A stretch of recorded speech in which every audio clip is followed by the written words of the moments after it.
Are we embracing the champion mindset, or are we trying to navigate away from that? Well, that's whether to embrace or push behind the winning the championship last year. It's a tough question. We obviously could look back and see that we won it, but I think our main goal this year is trying to build off of what we did last year. Just game by game, not looking too far into the future and just playing in the moment. We're going to try to mentally ignore that. Colton says that his biggest fear is us being satisfied. Everybody being able to kind of flush that away, and but also keeping that feeling in the back of their mind, knowing that we want to go back to that position, is definitely in our minds throughout the season.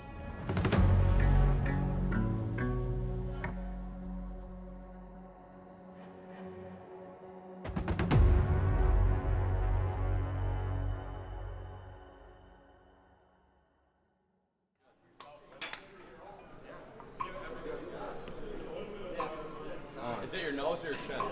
No? Chin is fine. Chin is fine, nose is easy. Go still.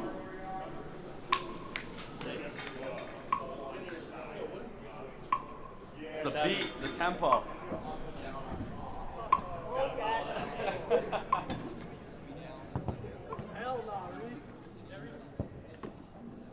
You guys put the players through a baseline assessment that we can each. Yep. Why is It gives me an idea of who needs work in what areas, who's excelling in areas, and also kind of just who's been putting in work.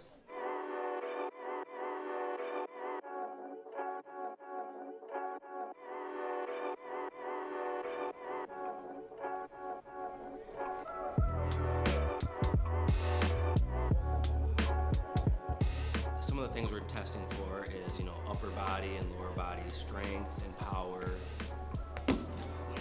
We're looking at speed. We're looking at overall body composition. 205, 3%. Yep. That's the goal. From that, I can kind of group guys into, you need work in this, you need work in this. Guys are pretty responsive to that too, of wanting to see right away, oh, okay, that's where I'm struggling at. And then as we get into the season, we can start really working on those areas with those different guys. It also gives me kind of like a point where we can see improvement throughout the season and by how much we've been improving.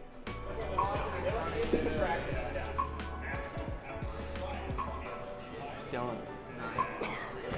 What was that thing?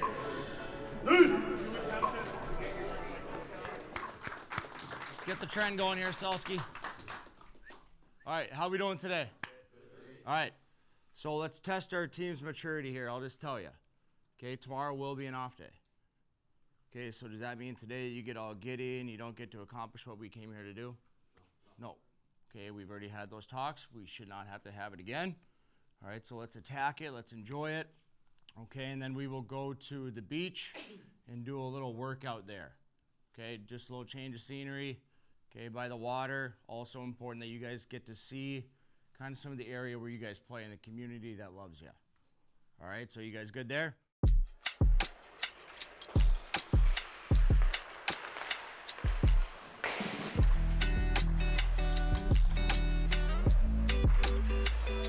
How does the preseason set the tone for the rest of the season?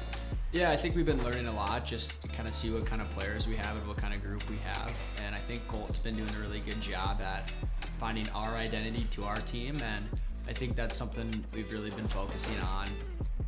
Last year we had a really tight-knit group, and so we went all the way. And I feel like this year we're off to a really good start in how we're all getting along. And it's preseason, right? And so not all the guys who are in the lineup every night during the regular season are going to play. Guys are still trying to make the team. There's guys who literally come in knowing that they're going to go back to their other teams in a couple weeks because they're affiliates and they're going to play here in the future. And so it's kind of a whirlwind those first 2 or 3 weeks. For us as a staff, just trying to get the most out of the guys by really attacking each day and being the best version of us. And I think that's maybe a broad term, but things happen every day. There's different situations, some things you can't predict. So for us, living in the now and winning the day by being the best version of us, and that's how we're trying to build, leaders and culture here in the Standard. Because I feel that if you're always pushing each other and you're pushing yourself, you're really only as good as the people in the organization. So if we can get everyone to be the best version for the team, then we're doing a good thing.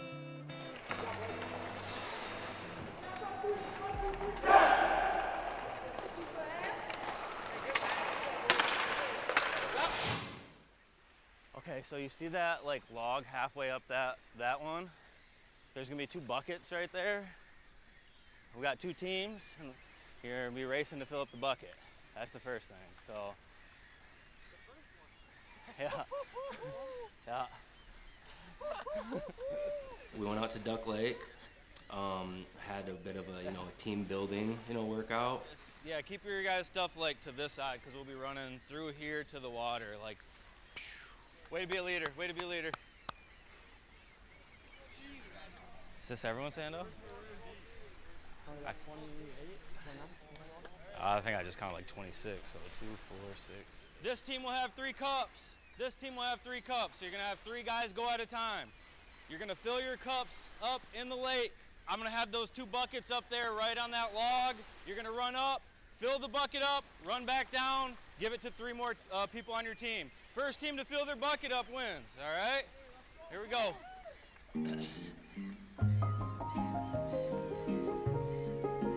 Let's go, come on. Maroon goal. You're dusting them. Here we go. Let's go, let's go. There we go, boys. It's a good cup. Let's go, push it, come on. They got dunes in Green Bay? No? You got it, Reese, that's 3%, boy. It's nothing. Reese was 3% body fat. Is that not insane? He shouldn't really be alive, I don't think.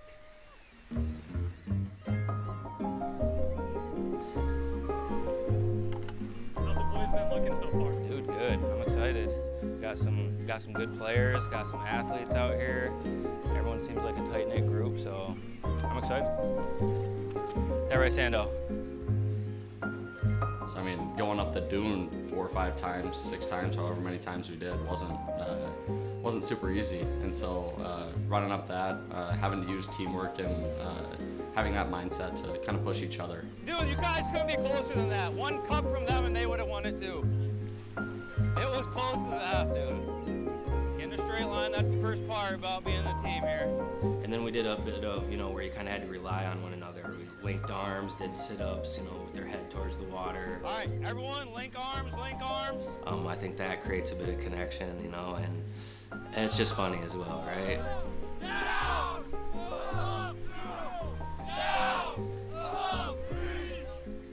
Good work.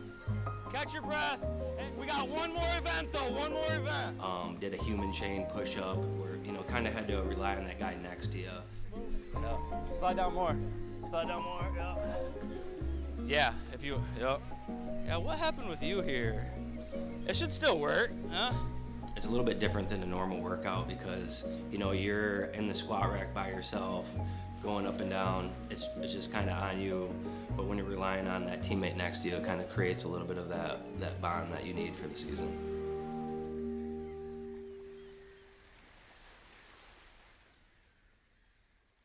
I have 16 adults, Okay. 40 students, Okay. and then I have 2 wheelchairs. And how many buses do you think you guys are gonna bring? Probably 2, right? 2. Okay. Yeah. And do you have a seating preference by any chance?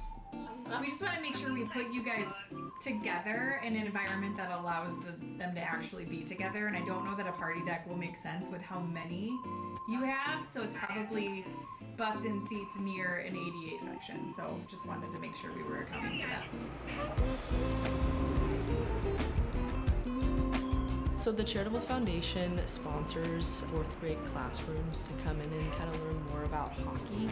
and the charitable foundation pays for their ticket so these kids can come in, experience hockey, kind of learn more about what it is. We're kind of investing early to try to make lifelong fans. I kind of like to treat it like a trial run for the rest of our season. I think we had about 1,500 kids come in with chaperones and teachers. So you're dealing with a bit of a different crowd. You have to coordinate where they're gonna be sitting, if there's enough room for them. There's no actual tickets sold, so it's a lot of corralling and coordinating that I usually wouldn't have to do, because usually people can just buy their tickets and they have their entry and they know where they're sitting. Was not perfect, but it gave us a lot of good input for our home opener. So. This is Muskegon Lumberjacks hockey. The annual Kids Day game here in the preseason. 1,600 screaming 3rd, 4th, and 5th graders from Muskegon area schools are attending the game thanks to the Muskegon Lumberjacks Charitable Foundation. And it's the only preseason game at Trinity Health Arena. It promises to be a good one. With 13-15 to go in this first period. Taken off the stick of Sullivan, they score. A broken play. A quick breakout for the Lumberjacks. Here's Ty Bergeron. No carry up the far side. Bergeron gets over the blue line. Drops off for Chris. Jack Chris fires and scores! Oh, a snipe show for Jack Chris. And the Lumberjacks, they tie the game at 1 apiece.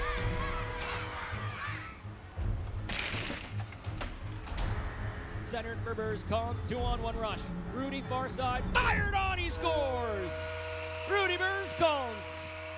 Off the post and in, the Lumberjacks, they lead it 2-1.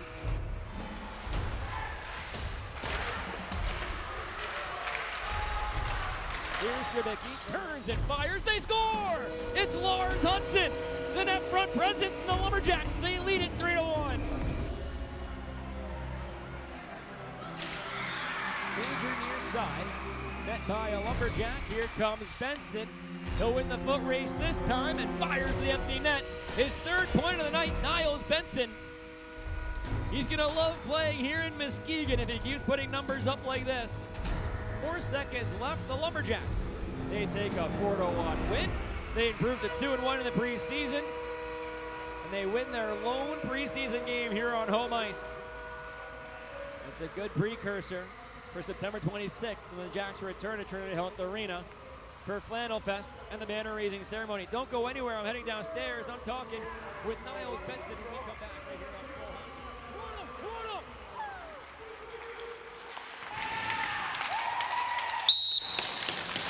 That's how you practice!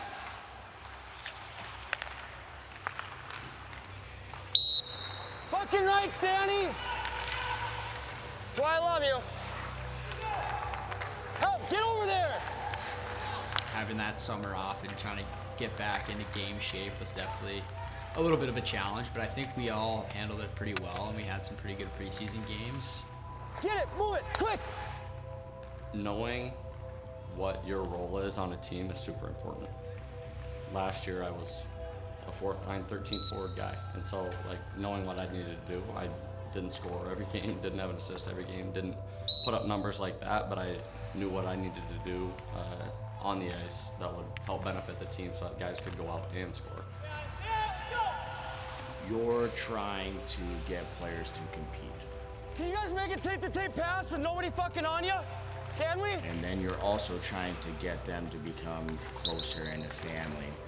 Well, now you're a little contradicting, right? Now it's, hey, you are to compete and still be a family. Now it's tough. Like, do you sacrifice one or the other? Because the staff wants us to be a tight-knit group, but they also want competitors and things like that. So it gets tough, but that's where I think it doesn't matter. You just have to find the right guys that fit in. And that's why we wanted to have a standard and set that tone early on. We're not afraid to hold each other accountable, and so that's what you really need on a team, and that's what leaders are for. And so far that's going really well, and I feel like it's going to keep on going well. Knowing that I'm an experienced guy in the league and I'm one of the older players on the team, I think it's important to guide the younger guys and help them feel comfortable around the rink and just in games overall, and I think that's kind of the most important thing that I've been working on. Whether to embrace or push behind the winning the championship last year, it's a tough question. You have to understand and appreciate the culture and everything that and the tradition of the Muskegon Lumberjacks that have built it before you.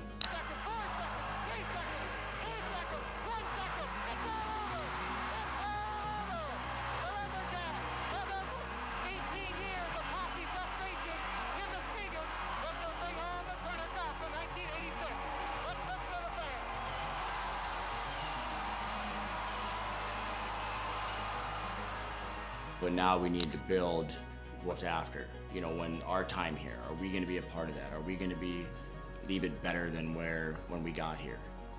There's a little bit of complacency sometimes that goes into it. You know, it's natural tendency for a human being to think that, you know, you're on top of the world and it's tough, and now everybody's out there trying to get you and bring you down. And so it can get exhausting, but can you make sure you can never be broken?